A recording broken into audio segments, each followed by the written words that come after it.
हि वक्रोऽपि चन्द्रः सर्वत्र वन्द्यते। बन्धवगुरुपदकञ्ज कृपा सिन्धु नररूप हरि महामोहतम पुण्य जासु बचन रवि कर निखर। जासु बचन रवि कर निखर। बधाने जय सियाराम, प्रणाम। जो सबके रह ज्ञान एक रस ईश्वर जीव ही वेद कहूँ कस ईश्वर जीव अविनाशी ईश्वर अंश जीव अविनाशी चेतन अमल सहज सुख राशि चेतन अमल सहज सुख राशि। આપણે ગયા અઠવાડિયે જોતા હતા ધ્યાન અને સમાધિ, પતંજલિના અષ્ટયોગ, એની અંદરથી યમ નિયમ આસનથી શરૂ થાય અને 7મું સ્ટેપ આવે ધ્યાન અને 8મું છેલ્લું અષ્ટયોગ. અષ્ટયોગનું છેલ્લામાં છેલ્લું સ્ટેપ એટલે સમાધિ. અને સમાધિની ઘણી બધી આપણે સમાનતા શું છે ધ્યાન ને સમાધિમાં, અને ધ્યાન ને સમાધિમાં થોડો ડિફરન્સ, તફાવત શું છે એ જોયું. પણ એક બે વસ્તુ રહી ગઈ, તો મેં કીધું કે ચાલો હજી તો આપણે ત્યાં છીએ તો થોડુંક એની ચર્ચા કરી લઈએ. કે ધ્યાનમાં આપણે જોયું કે મન કેન્દ્રમાં છે અને સમાધિમાં ચિત્ત કેન્દ્રમાં છે. ચિત્ત પ્રધાન છે, ધ્યાનમાં મન પ્રધાન છે. પણ મન, ચિત્તની પછી બુદ્ધિ, બુદ્ધિ પછી મન, અને મનની નીચે એટલે મન ઉપર બુદ્ધિ છે, બુદ્ધિ ઉપર ચિત્ત છે. પણ મન શેની ઉપર છે તો કે આપણા 5 કર્મેન્દ્રિયો અને 5 જ્ઞાનેન્દ્રિયો, એની ઉપર મન છે. એટલે સમાધિ સ્થિતિમાં અને ધ્યાનની સ્થિતિમાં 5 કર્મેન્દ્રિયો અને 5 જ્ઞાનેન્દ્રિયો એ શાંત થઈ ગઈ. કોઈ ધ્યાનમાં બેઠું હોય તો હવે આપણે થાય કે કર્મેન્દ્રિય તો ઓટોમેટિક શાંત થઈ જાય. છોડુભાઈ, આપણે ધ્યાનમાં બેઠા હોય, કોઈ ધ્યાન હોય કે સમાધિ હોય, બંને પરિસ્થિતિમાં કર્મેન્દ્રિય એટલે કર્મ, આપણે કર્મ તો કારણ કે આંખ મીચીને શાંતિથી બેઠા હોય એટલે આપણે કોઈ કર્મ તો ત્યાં કરવાનું ના હોય, એટલે 5 કર્મેન્દ્રિયો શાંત થઈ ગઈ. જ્ઞાનેન્દ્રિયોનું શું તો કે જ્ઞાનેન્દ્રિયોમાં આંખ, એક તો આંખ બંધ હોય, કારણ કે સમાધિમાં પણ આંખ બંધ હોય ને ધ્યાનમાં પણ બંધ હોય, બરાબર. બીજું જીભ, જે સ્વાદ લે આપણે, હવે મોઢું પણ બંધ હોય એટલે જીભ તે વખતે છોડભાઈ સ્વાદ ના લેતી હોય, એટલે એ જ્ઞાનેન્દ્રિય પણ શાંત છે. પણ 3 જ્ઞાનેન્દ્રિયો સમાધિમાં અને ધ્યાનમાં એ મોકળાશમાં છે, છૂટ છે. 3 જ્ઞાનેન્દ્રિયો એને, કારણ કે એ બંધ નથી, એને કોઈ બારણા નથી. એક તો નાકને તો શ્વાસ કે સુગંધની હવા તો જઈ શકે છે નાકની અંદર. બીજું કાનમાં કોઈનો શબ્દ, ધ્યાનમાં બેઠા હોય કે સમાધિમાં બેઠા હોય, ધ્યાનમાં શબ્દ તો કાન સુધી તો જઈ શકે છે, કાનની અંદર જઈ શકે છે. અને ત્રીજું સ્પર્શ, ધ્યાનમાં બેઠા હોય તો કોઈ ચામડી તો ઓપન છે, નાક ઓપન છે, કાન ઓપન છે. તો પછી ધ્યાનમાં બેઠેલો અને સમાધિમાં બેઠેલા જે વ્યક્તિઓ હોય એની 5 કર્મેન્દ્રિયો અને 5 જ્ઞાનેન્દ્રિયો શાંત થઈ ગઈ હોય તો 2 તો આપણે કીધું કે 2 જ્ઞાનેન્દ્રિય તો એમ કે શાંત હોય, બંધ છે. પણ આ જે 3 ખુલ્લી છે તેનું શું? કે એ અનુભવ કરી શકે, લોકો સુગંધનો અનુભવ કરી શકે, સ્પર્શનો અનુભવ કરી શકે, અને ત્રીજું સાંભળવાનું, એ સાંભળી શકે. તો રામચરિત માનસ કે છે કે નહીં, આ ધ્યાનમાં બેઠેલો અને સમાધિમાં બેઠેલા બંને પુરુષો કે જે વ્યક્તિ, સ્ત્રી પણ કરી શકે, એને એની ઇન્દ્રિયો, આ 3 જ્ઞાનેન્દ્રિયો ખુલ્લી હોવા છતાં જ્ઞાનેન્દ્રિયો અને મગજ કો તો મગજ, કાં તો અંતઃકરણ કો મન બુદ્ધિ ચિત્તનું, એની વચ્ચેનો જે કોન્ટેક્ટ હોય, કનેક્શન તો મારો શબ્દ વાપરું છું, એ કનેક્શન છૂટી ગયેલું હોય. એટલે એના કાનમાં શબ્દ જાય પણ એની અંતઃકરણ સુધી પહોંચે નહીં, શબ્દ મગજ સુધી પહોંચે નહીં. એની સુગંધ નાકમાં જાય પણ એ સુગંધનો મન અનુભવ ન કરી શકે. અને ત્રીજું, શબ્દ કાન સુધી જાય પણ એને સંભળાય નહીં. કાનમાં શબ્દ જાય પણ સાંભળવાનું જે કાનથી મગજ સુધીનું કનેક્શન હોય એ બધું એકદમ શાંત થઈ ગયેલું હોય. કેવી રીતે? તો રામાયણમાં કે છે, એક રામાયણનો પ્રસંગ છે કે રામજી અરણ્યકાંડમાં રામ ને લક્ષ્મણજી જઈ રહ્યા છે, અને એ વખતે સુતીક્ષ્ણ મહારાજ આવે છે. અને સુતીક્ષ્ણ મહારાજને ધ્યાન, સુતીક્ષ્ણ મહારાજ ભગવાન આવવાના છે એટલું ખબર પડી કે ભગવાન આ જંગલમાં, આ વનમાં આવેલા છે. એટલામાં જ એટલા બધા આનંદમાં ડૂબી ગયા છે કે એક જગ્યાએ બેસી અને એ ધ્યાનમગ્ન થઈ ગયા. ક્યાં શબ્દ છે કે પછી રામજી ત્યાં આવે છે, અને એ વખતે સુતીક્ષ્ણના હૃદયમાં, અંતઃકરણમાં રામની મૂર્તિ, જે રામ, વનવાસી રામ છે, એ વનવાસી રામની મૂર્તિ એમના હૃદયમાં પ્રગટ થાય છે.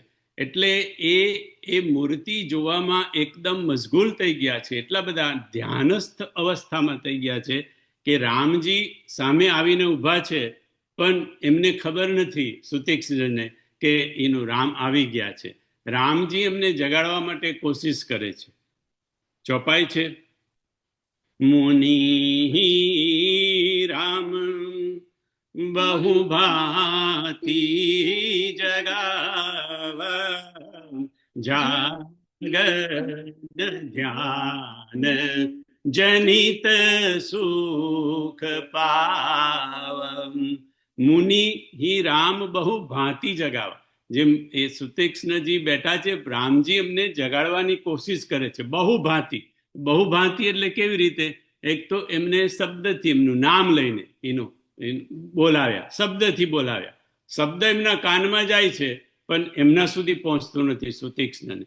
પછી બહુ ભાંતિ એટલે રામે એમને પકડીને જરા ઝંઝોટ્યા કે જાગે છે, સ્પર્શ કરું તો એમ કે દો, સ્પર્શ કરીને જગાડવા કોશિશ કરી તો પણ જાગ્યા નહીં. એ વખતે શબ્દ શું છે? એટલે બાપુ કે છે કે રામચરિત માનસના એક શબ્દ પર આપણે બહુ ધ્યાન આપવું પડશે. કોઈ પણ શબ્દ આમને આમ પ્રાસ લખવા માટે નથી લખાયો. શબ્દ છે મુનિ રામ બહુ ભાંતિ જગાવા, જાગન ધ્યાન જનિત સુખ પાવા. ધ્યાનમાં જે સુખ મળે એ સુખ અત્યારે સુતીક્ષ્ણથી લઈ રહ્યા છે. એટલે ધ્યાનમાં બેઠા હોય એમને ન તો શબ્દ સંભળાય, ન તો રામ એમને જગાડવાની સ્પર્શ કરીને કોશિશ કરે છે, જરા ઝંઝટીને, તે એમને ખબર નથી પડતી. કારણ કે ધ્યાનની સ્થિતિ અત્યારે સુતીક્ષ્ણની છે. એટલે પણ એ જ સુતીક્ષ્ણજી, છોટુભાઈ, અંદર રામને જોઈ રહ્યા છે. રામને અંદર જોઈ રહ્યા છે, કારણ કે અંદર એમને રામનું રૂપ દેખાય છે. પછી રામે એમને જગાડવા માટે કોશિશ શું યુક્તિ કરી? ભૂપ રૂપ તબ રામ દુરાવા, હૃદય ચતુર ભુજ રૂપ દેખાવા. કારણ કે મન એકાગ્ર છે, મનની સ્થિતિમાં છે, એટલે એ જોઈ શકે છે. જેવી રીતે આપણે શિવજીની વખતે જોયું ને કે શિવજી તબ શંકર દેખે હું ધરી ધ્યાન સતી જો કીન ચરિત સબ જાનમ. ત્યાં શિવજીએ જોઈ લીધું આંખ મીચીને ધ્યાનમાં, ત્યાં પણ ધ્યાન શબ્દ છે કે ધ્યાનમાં જોઈ લીધું કે સતીએ શું શું કર્યું. સીતાજીનો વેશ લીધો અને આવી રીતે ભગવાનની કસોટી કરવાની કોશિશ કરી. ત્યાં શિવજીને આ બધું દેખાય છે કારણ કે ધ્યાનની અવસ્થામાં છે. અહીંયા સુતીક્ષજીને દેખાય છે કે એનું રામનું રૂપ છે, અથવા તો રામનું રૂપ હવે ગયું, હવે ચતુર્ભુજ રૂપ આવી ગયું. એટલે અને ચતુર્ભુજ જેવું રૂપ આવ્યું એટલે મુનિ અકુલાઈ ઉઠા તબ કેસે બિકલ હીન માની ફની બર જૈસે. જેવી રીતે સાપને એનો મની ખોવાઈ ગયો હોય ને કેવો વિકળ થઈ જાય, એવી આકુળ વ્યાકુળ થઈ જાય, એવી રીતે એકદમ આકુળ વ્યાકુળ થઈ ગયા અને તરત જ એ જાગી ગયા. રામે એમને જગાડવા માટે આ કોશિશ કરવી પડી. કહેવાનો મતલબ કે ધ્યાનમાં મન સક્રિય રહે, તમારું એકાગ્ર થઈ ગયું પણ સક્રિય હોય. જ્યારે સમાધિની સ્થિતિમાં તમારે મન, બુદ્ધિ, ચિત્ત બધું જ તમારું વિલીન થઈ ગયું હોય. એટલે કે આ એનું ધ્યાન અને બંને સ્થિતિમાં તમારી જ્ઞાનેન્દ્રિયો અને કર્મેન્દ્રિયો શાંત થઈ ગઈ હોય.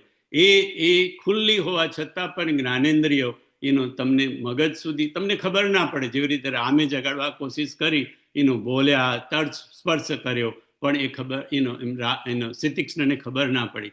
આવો જ એક પ્રસંગ ભાગવતમાં છે.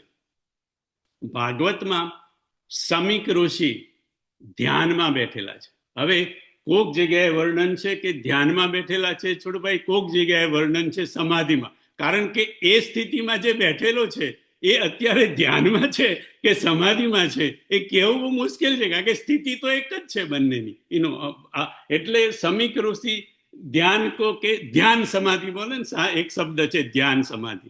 એટલે સમીક ઋષિ ધ્યાન સમાધિમાં બેઠેલા છે અને એમના શિષ્યો અને એમનો પુત્ર એ બધા લાકડા અને ફળ ફૂલ લેવા માટે વનમાં ગયેલા છે. અને એ વખતે ત્યાં પરીક્ષિત ત્યાં આગળ આવે છે અને પરીક્ષિતને તરસ લાગી છે, એને પાણી પીવું છે. એટલે એ ત્યાં સમીક ઋષિ જ્યાં બેસીને ધ્યાન સમાધિમાં છે, બંને શબ્દ વાપરું છું કારણ કે ખબર નથી. એટલે ત્યાં બેસીને કીધું કે ઋષિ, હું તમારે ત્યાં રાજા પરીક્ષિત આવ્યો છે, મને પાણી જોઈએ છે. 2-3 વાર કીધું પણ સમીક ઋષિ તો ધ્યાનમાં કે સમાધિમાં હતા એટલે એમને તો ખબર નથી કે આ મારી પાસે કંઈક માગે છે. પરીક્ષિતને થયું કે આ ઢોંગ કરે છે અને આંખો ખોલતા નથી. અને એનું પણ કારણ છે, પરીક્ષિત તો હવે પાંડવોના કુળનો પુત્ર છે. એની કથા એમાં તો નથી જવું, બહુ લાંબી થઈ જશે. પણ એટલે એમ કે પાંડવોના કુળનો છે પરીક્ષિત તો. એટલે એમ કે એને એમ કે ઋષિ પર એમ કે ગુસ્સો આવે. ઋષિઓને તો પાંડવો કેટલી બધું મર્યાદા રાખતા. પણ તે વખતે એને મુગટ પહેરેલો છે, જે મુગટમાં કળિયુગ સમાયેલો છે. એની આખી બીજી કથા છે. એટલે એ કળિયુગની અસરને લીધે, મુગટની અસરને લીધે એને એવું થયું કે ઋષિ ઢોંગ કરે છે અને મરેલો સાપ એને પોતાના જે ધનુષ્ય હોય એની નોચથી મરેલો સાપ સમીક ઋષિના ગળામાં મૂકી અને એ ત્યાંથી જતો રહે. હવે સમીક ઋષિ તો ધ્યાન સમાધિમાં છે એટલે એમને તો, હવે તમે વિચાર કરો કે આપણે શાંતિથી આંખ મીચીને બેઠા હોય અને જો આપણને મકોડો આપણા એની પર આવે ને તો આપણને ખબર પડી જાય કે મકોડો આવ્યો તરત જ આપણે. હવે સાપનો સ્પર્શ તો તમે વિચાર કરો કેવો હોય. હવે એમને તો ગળામાં મૂકી દીધો, પણ એ ધ્યાન સમાધિમાં છે એટલે સ્પર્શની પણ એ વખતે મગજને કે અંતકરણને ખબર ના પડે. પણ પછી એમના પુત્ર શ્રીંગી ઋષિ, એ શ્રીંગી ઋષિ આવે છે અને જોઈ છે કે મારા બાપધરને કોણ ગળામાં સાપ કોને નાખ્યો. તો જે બીજા બધા ઋષિ મુનિઓ ત્યાં હતા, એનું બાળકો, એ લોકોએ દૂરથી રાજાને જોઈ લો તો કે મેં એક રાજાને અહીંયા આવતા જોયો હતો, પરીક્ષિત રાજાને દૂરથી. અમારાથી પ્રણામ નહીં થઈ શક્યા કારણ કે દૂર હતો. એટલે એને ખબર પડી ગઈ કે આ પરીક્ષિતનું, એટલે એ શ્રીંગી ઋષિ તે વખતે શ્રાપ આપે છે પરીક્ષિતને કે જા 7મા દિવસે તક્ષતના કરડવાથી તારું મૃત્યુ થશે. અને જ્યારે શમીક ઋષિ જાગે છે ત્યારે એમને ખબર પડે છે અરે તે શું કર્યું, આ તો પાંડવોના વંશજનો દીકરો છે એમ કે, અને એમ કે એને ભૂલ કરી એમ કે, પણ થઈ ગઈ હશે કોઈ કારણસર એમ કે, બેટા તારાથી આવો શ્રાપ ન અપાય એને. એટલે પછી શમીક ઋષિ એને ત્યાં ખબર મોકલે છે પરીક્ષિતને કે 7 દિવસમાં આવી રીતે તારું મૃત્યુ થશે, શ્રાપ તો પાછો લેવાય નહીં. અને પછી એનું આપણે બધા જાણો છો કે એ ભાગવતની કથા સાંભળવા માટે બેસી જાય છે. પણ મારે કહેવાનું કે સાપ પણ ગળામાં મૂકે તો પણ ધ્યાન સમાધિની પરિસ્થિતિમાં તમને એનો ખબર ના પડે એનું. એટલે 5 જ્ઞાનેન્દ્રિય 5 કર્મેન્દ્રિય શાંત થઈ જાય,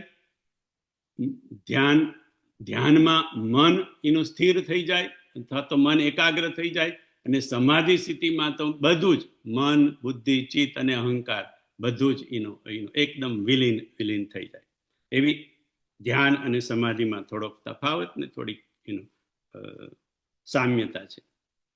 એકમ સત વિપ્રા બહુધા વદંતી, સત્ય એક જ છે પણ બ્રાહ્મણ લોકો, વિદ્વાન લોકો એને જુદી જુદી રીતે એક જ સત્યને કહેતા હોય છે. એ ન્યાયે માનસમાં પણ ધર્મરથનું વર્ણન છે અને ભાગવતમાં પણ ધર્મરથનું વર્ણન છે. પણ માણસનું ધર્મરથ એનું વર્ણન થોડુંક સામ્ય છે, થોડુંક જુદું છે, અને ભાગવતના ધર્મરથમાં એનું થોડુંક જુદું છે. બાપુએ બંનેના સામ્યતા અને એમાંનો તફાવત એની થોડી ચર્ચા કરી કે ભાગવતમાં ધર્મને રથ બનાવ્યો, માનસમાં પણ ધર્મને રથ બનાવ્યો. ધર્મરથ એ સામ્યતા છે. ભાગવતમાં જ્ઞાનને સારથી બનાવ્યું.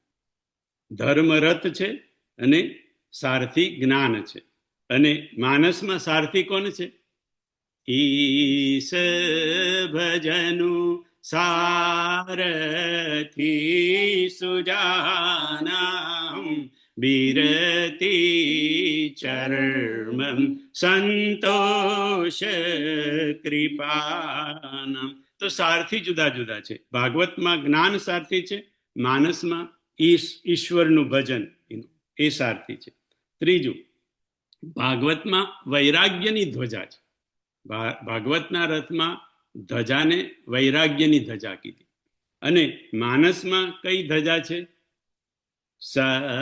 સત્યશીલ દ્રઢ ધ્વજા પતાકા, સત્યની ધજા છે માનસમાં.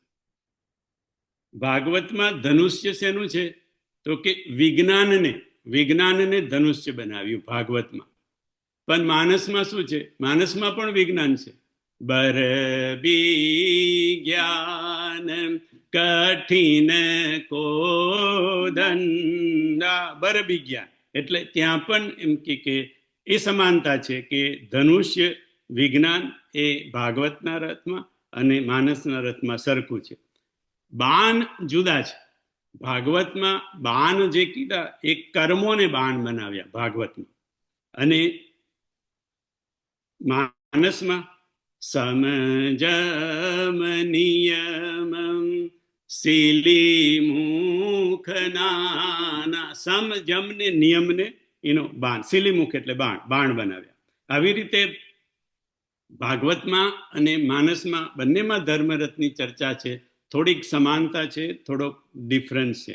આ બધી જ વસ્તુનો ભાગવતમાં જેટલી વસ્તુ આપણે જોઈ, ધર્મ, જ્ઞાન, વૈરાગ્ય, વિજ્ઞાન, કર્મ, આ બધી જ વસ્તુઓને શિવજીએ જ્યારે પાર્વતીને કથાનો આરંભ કર્યો શરૂઆતમાં બાલકાંડમાં, ત્યારે આ બધા જ વસ્તુને શિવજીએ આડકતરી રીતે લીધા છે. હવે આપણે ડાયરેક્ટ જોવા જઈશું છોડુભાઈ તો આપણને ખબર નહીં પડે કે આ 5 વસ્તુ શિવજીએ ત્યાં એ કર્યું છે. આમ તો એ જે દોહાઓ છે જે શિવજીએ પાર્વતીજીને કહ્યા શરૂઆતના, એ 7 દોહાઓ એ તત્વજ્ઞાનની લગભગ ચરમ સીવા કહેવાય. તત્વજ્ઞાનની ચરમ સીવા ક્યાંથી? જ્યાંથી આપણે મગન ધ્યાન રસ દંડ જુગ પુનિ મન બાહેર કિન્હ રઘુપતિ ચરિત મહેશ તબ હરસિત બરને લીન્હમ. ત્યાંથી શરૂઆત કરે છે જે શિવજી પાર્વતીજીને કહેવાની. અને બીનુ પદ ચલઈ સુનઈ બીનુ કાના કર બીનુ કરમ કરે બીધિનાના. આનન રહિત સકલ રસ ભોગી બીનુ બાની તાબડ જોગી. તન બીનુ પરસ નયન બીનુ દેખા ગ્રહી ઘ્રાન બીનુ બાસ અશેષમ. અસી સબ ભાતિ અલૌકિક કરની મહિમા જાસુ જાય નહીં બરની. મહિમા જાસુ જાય નહીં બરની. આ મગન ધ્યાન રસ દંડ જુગ પૂર્ણિમન બહાર કીન અને એનાથી આ બીનું પદ ચલાવી એ વચ્ચેના છોડભાઈ 7 દોહા છે. અને એવું કે છે કે આ તત્વજ્ઞાનની અધ્યાત્મની ચરમ સીમા વાળા છે. એટલે સુધી કે આ 7 દોહા પત્યા અને આટલું જ પાર્વતીને જ્યારે કહ્યું ત્યારે પાર્વતીએ કહ્યું કે મારો બધો મોહ ને બધું જતું રહ્યું ભગવાન. આ પાછળની જે બધા કીધી એ તો લટકાનું છે, બધું બોનસનું છે. કારણ કે આટલું કહેતામાં જ પાર્વતી કીધું કે ભગવાન મારો બધો મોહ, મારો સંદેહ, મારા બધા ભ્રમ જે બધું હતું એ બધું જ પતી ગયું. કારણ કે એ 7 દોહામાં શિવજીએ બધું જ કહી દીધું છે. એનો ઉલ્લેખ એટલા માટે કર્યો કે આ જે આપણે રથની ચર્ચા કરી એના બધા જ પાસા શિવજીએ આડકતરી રીતે એ 7 દોહામાં લઈ લીધા છે. કોઈકે બાપુને પ્રશ્ન કર્યો કે બાપુ આપણે જૂઠું અને અસત્ય કેમ બોલીએ છીએ? બાપુ આપણે બધા જૂઠું અને અસત્ય કેમ બોલીએ છીએ? લગભગ મને એવું લાગે છે કે આપણા બધાનો જ આ પ્રશ્ન છે કે જૂઠું અસત્ય આપણે જાણીએ છીએ કે જૂઠું બોલવું ખરાબ છે, જૂઠું અસત્ય બોલવું એ પાપ છે. નહીં અસત્ય સમ પાતક પુંજા ગિરી સમ હોહી કી કોટિક ગુંજા. નહીં અસત્ય સમ પાતક પુંજા ગિરી સમ હોહી કી કોટિક ગુંજા. જૂઠું બોલવું એ પાપ છે. જૂઠું બોલવું, ચલો પાપ સુધી જૂઠું બોલવું એ ખરાબ છે એટલું તો ખબર છે ને. આપણે જાણીએ છીએ છતાંય આપણે જૂઠું બોલીએ છીએ. તો બાપુ કહે છે કે આમ તો જૂઠું બોલવાના, અસત્ય બોલવાના ઘણા બધા કારણો હોઈ શકે, કહી શકાય, પણ એના મુખ્ય 5 પ્રકાર છે. 5 વસ્તુને લીધે પછી એ 5ની અંદર આડકતરી રીતે બધું જ એ 5માં સમાઈ જાય. એ 5 વસ્તુ કઈ જેનાથી આપણને જૂઠું બોલવાની આપણે જૂઠું બોલીએ છીએ. તો સૌથી પહેલી બાપુએ વાત કરી કે 5 કારણમાંથી પહેલું કારણ છે જૂઠું બોલવાનું મજબૂરી. આપણી મજબૂરી છે. હવે કોઈને કોઈ પ્રકારની મજબૂરી, કોઈક પ્રકારની લાચારી, પછી એની પરિસ્થિતિ જુદી જુદી હોય. લાચારીની પરિસ્થિતિ જુદી હોય, મજબૂરીનું કારણ જુદું હોય, લાચારીનું કારણ, ઘણા પ્રકારની મજબૂરી હોય. શારીરિક મજબૂરી, શારીરિક લાચારી, માનસિક લાચારી, વ્યવહારિક મજબૂરી, સંસારિક મજબૂરી, આર્થિક મજબૂરી, એવી ઘણી રીતો તેની અંદર તમે મૂકી શકો. પણ એનું મૂળ જોવા જુઓ તો કે ભાઈ કોઈ પણ જાતની મજબૂરી કે કોઈ પણ જાતની આપણી લાચારી, એના લીધે આપણે જૂઠું ન બોલવું હોય તો પણ બોલવું પડે, કારણ કે મજબૂરી છે. બીજું, જૂઠું બોલીએ છીએ કારણ કે આપણને ભય છે, કોઈ પ્રકારનો ડર છે. હવે સાચું કહીશું તો શુંનું શું થઈ જશે, આપણને ડર હોય કે સાચું કહીશું તો શુંનું શું થઈ જશે, એનો ડર, કોઈકની ધમકીનો આપણને ડર હોય, કોઈની પ્રતિષ્ઠાનો કોઈકને ડર હોય, કોઈ વળી આપણને બ્લેકમેલિંગ કરતું હોય એનો ડર હોય, એટલે વિવિધ પ્રકારનો ડર હોય. પણ મુખ્ય કારણ એની પાછળનું ડર, પરિસ્થિતિ કોઈ પણ હોય, પણ એ કોઈ પણ પ્રકારનો ડર એ આપણને જૂઠું બોલાવે. ત્રીજું કે સામેનાનું અહિત ના થાય એટલા માટે. હવે આમ તો એ સારું છે કે ભાઈ સામેનાનું અહિત, પણ આપણા માટે સામેનાનું અહિત એટલે આપણા માટે સામેનાનો કોણ ખબર છે?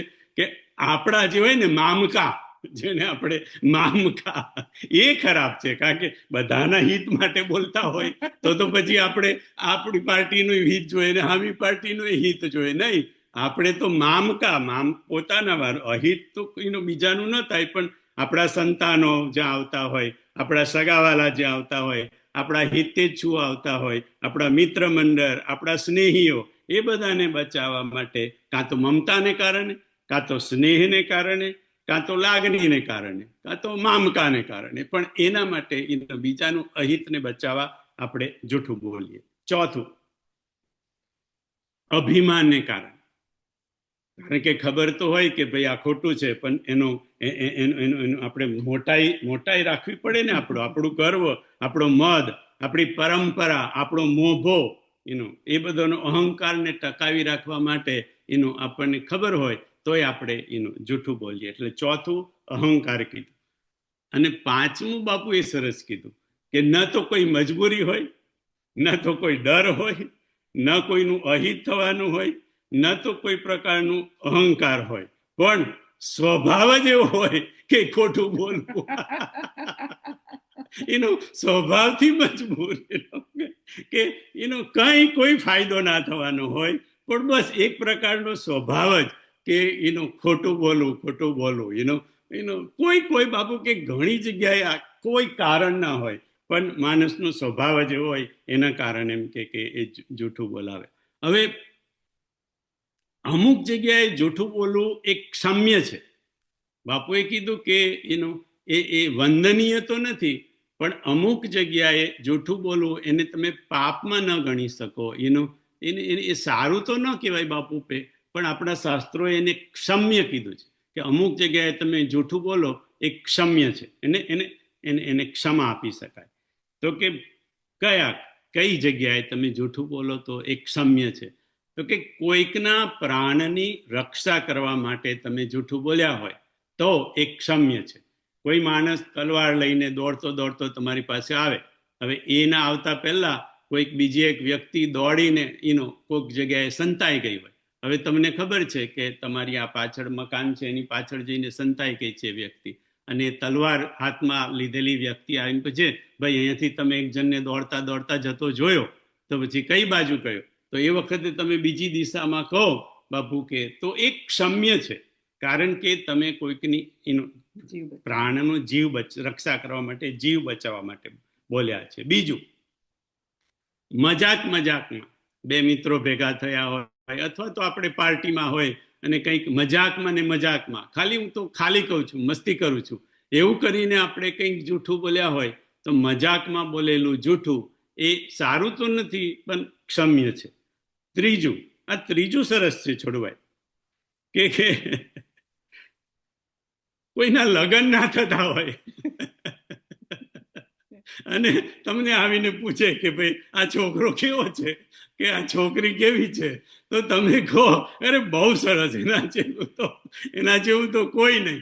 અને જો એનું લગ્ન થઈ જતું હોય એમ કે 40 પૂરા થતા પહેલા, તો એમ કે બાબુ કે ક્ષમ્ય છે. હવે સારું તો ન કહેવાય, પણ એ ક્ષમ્ય છે. પણ એમાં જરા એમ કે થોડુંક રિસ્ક છે. એમ કે જો ખરેખર ખરાબ વ્યક્તિ હોય, તમને ખબર હોય કે આ ખરાબ જ છે, અને એમાં તમે જો પછી ખોટા વખાણ કર્યા હોય તો એ ક્ષમ્ય નથી.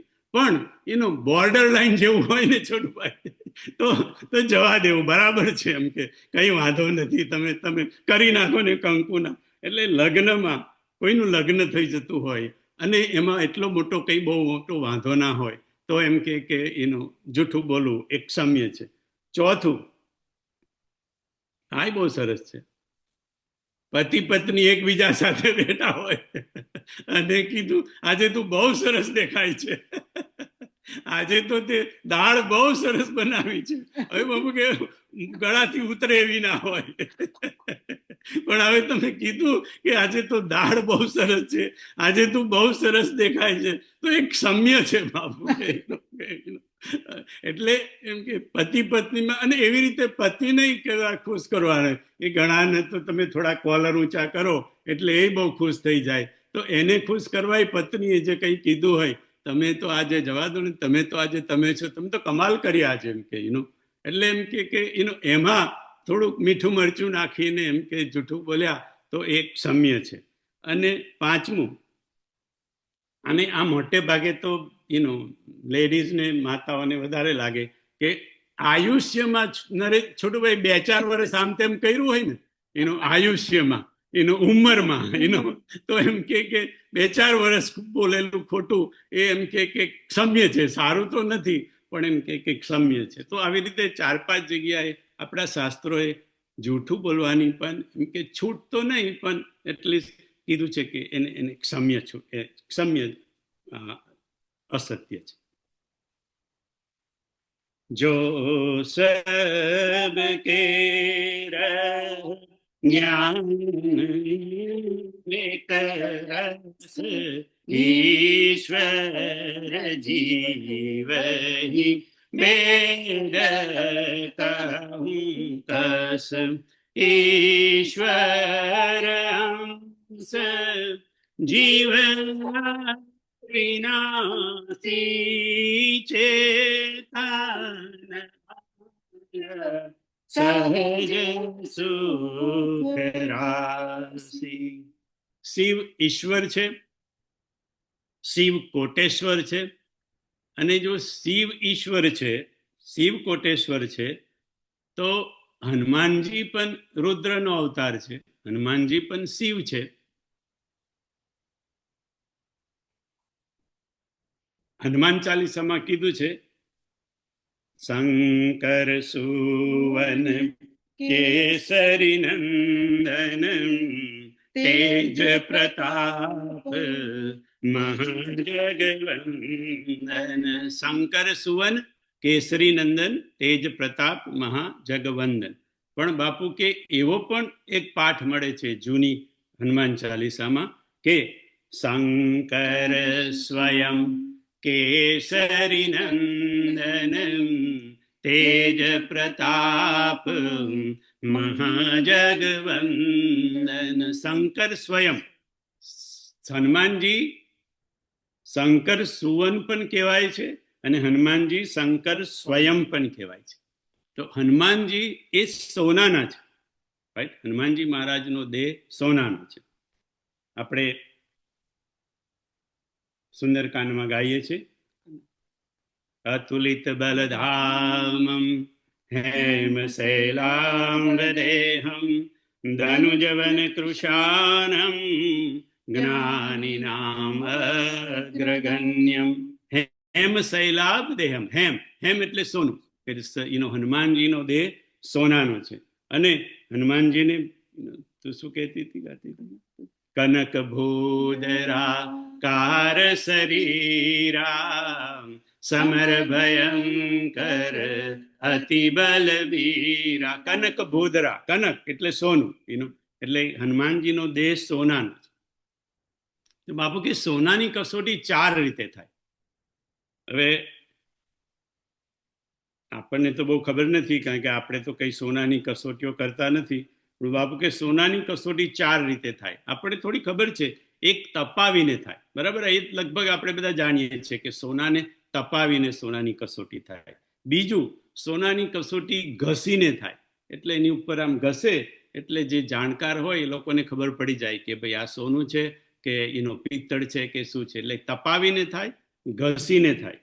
બીજા 2 પ્રકાર મને તો નથી ખબર, બાપુએ કીધું એક સોનાની કસોટી ટીપીને થાય. સોનાને ટીપે તો ખબર પડે કે આ સોનું છે કે પ્યોર સોનું છે કે મિલાવટ વાળું સોનું છે. અને છેલ્લું ચોથું એને છિદ્ર પાડીને, સોનામાં છિદ્ર પાડીને સોનાના જે જાણકાર હોય એ આ 4 રીતે સોનાની કસોટી કરે.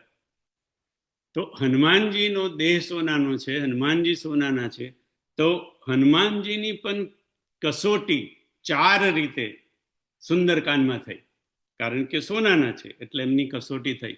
એટલે હવે પેલું સોનું તો જડ છે, એટલે એની જુદી રીતે તપાવીને, ઘસીને, ટીપીને ને છિદ્ર પાડીને થઈ.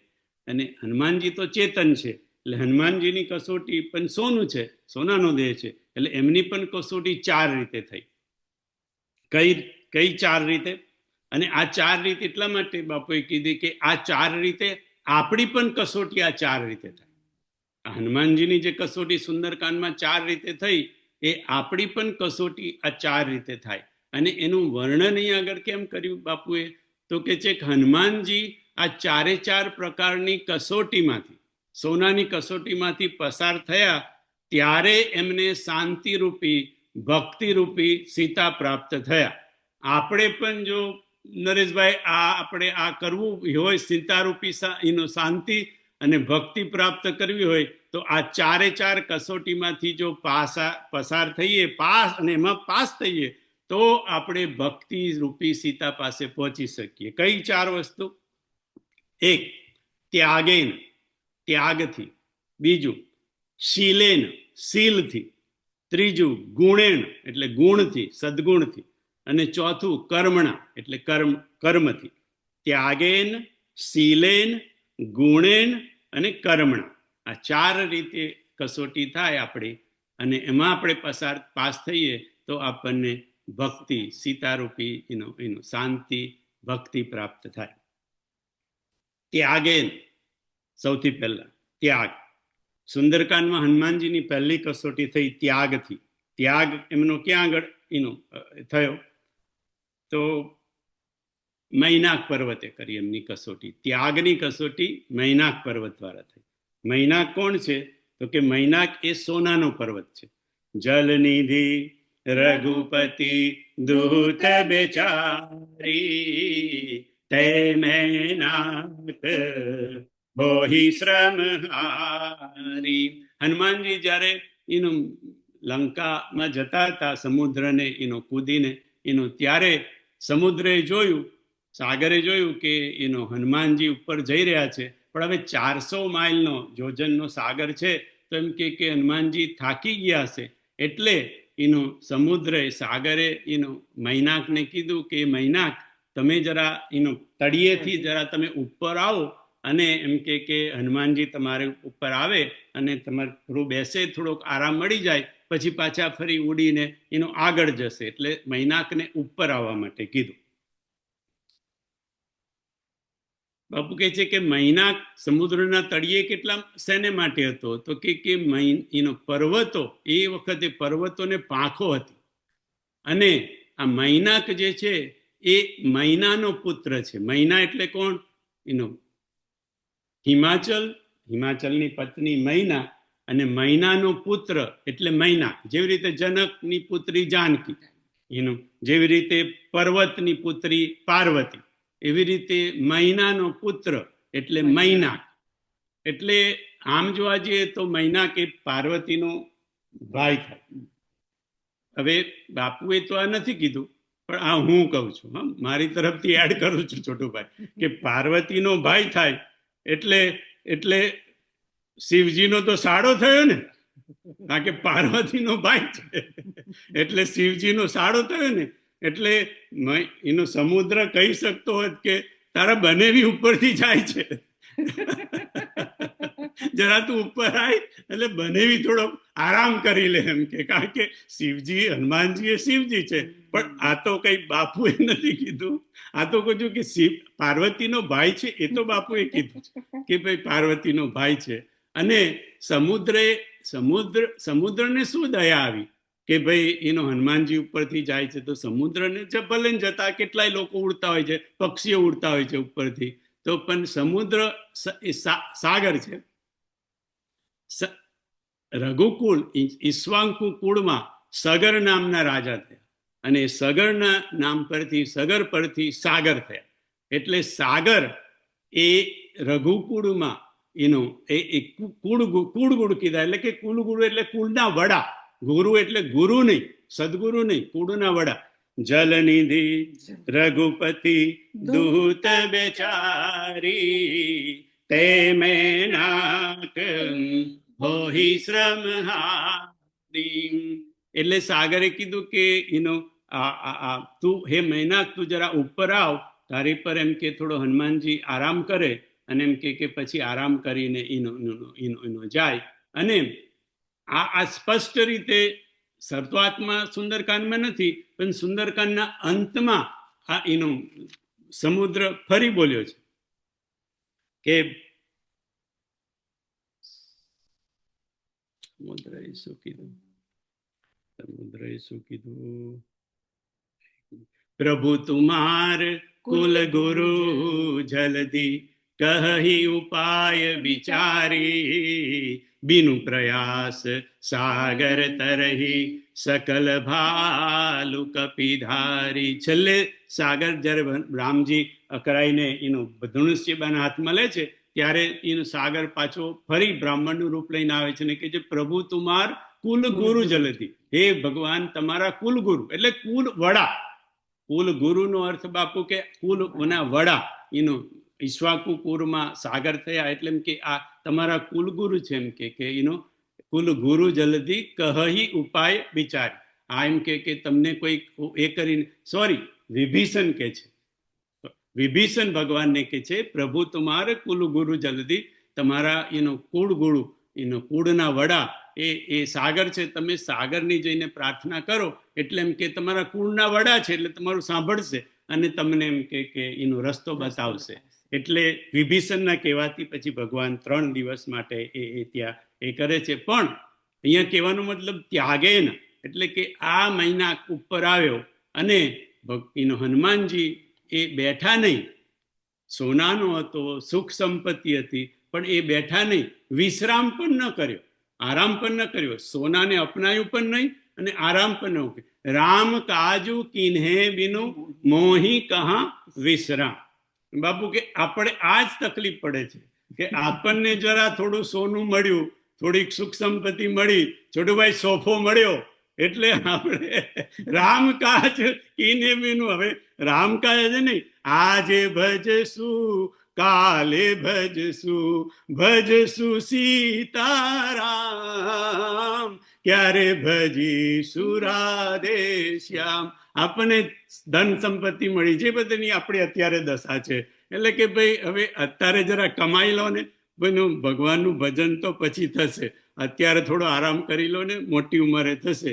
એટલે હનુમાનજી ત્યાગેન, હનુમાનજીએ ત્યાગ કર્યો, સોનાનો ત્યાગ કર્યો, એનો આરામનો વિશ્રામનો પણ ત્યાગ કર્યો અને એનો આગળ નીકળી ગયા. એટલે હનુમાનજી સીતા માતા સુધી એનો પહોંચી શક્યા, શાંતિ સુધી, ભક્તિ સુધી.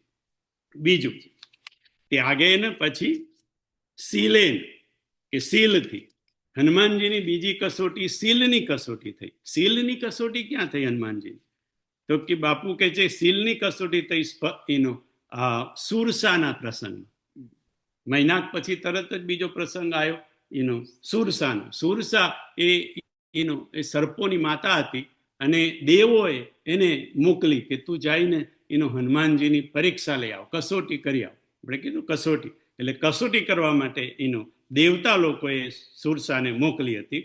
અને સુરસાએ આવીને એનો મોડું પહોળું કર્યું, એટલે એનો હનુમાનજીએ એના કરતાં મોડું વધારે પહોળું કર્યું. હનુમાનજી એનું સુરસાએ વધારે કર્યું, હનુમાનજી એનાથી એનો કર્યું. એવી રીતે એ લોકો એનું મોટું મોટું કરતા ગયા.